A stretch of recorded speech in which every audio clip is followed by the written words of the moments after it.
మా ఫ్రెండ్ వాళ్ళ హస్బెండ్ది బీసెంట్ రోడ్లో జ్యూస్ షాప్ అండి.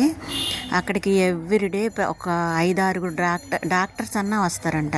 ఆ డాక్టర్స్ ఆర్డర్ పెట్టి జ్యూస్ తాగుతారు అంటే కర్బూజా జ్యూసే తాగుతారంట. ఏ డాక్టర్ అయినా కర్బూజా జ్యూసే తాగుతారంట. అంటే వాళ్ళు హెల్తీగా ఉండేవే తాగుతారు కదా, మనం కూడా హెల్తీగా ఉండేవే మనం కూడా తాగాలి. చూడండి, ఒక 20 రూపాయల కర్బూజా, పాలు, పంచదార, ఇంకేమన్నా ఉందా దాంట్లో? ఒక్క కాయ 4గురికి వచ్చిద్ది.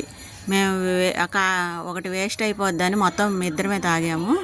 కానీ ఒక కాయ 4గురు తాగొచ్చు. పాలు, పంచదార, కొంచెం జీడిపప్పులు. అసలు ఎంత హెల్తీ అండి. డీహైడ్రేషను, శరీరం అంతా చల్లగా అయింది, హ్యాపీగా ఉంది ఆ రోజు మొత్తం. మనం కూడా ఎందుకు మిస్ అవ్వాలి? 20-30 రూపాయలకి మనం కూడా ఇదే తాగుదాం. అదిగోండి జీడిపప్పు, అంతే. ఓకే.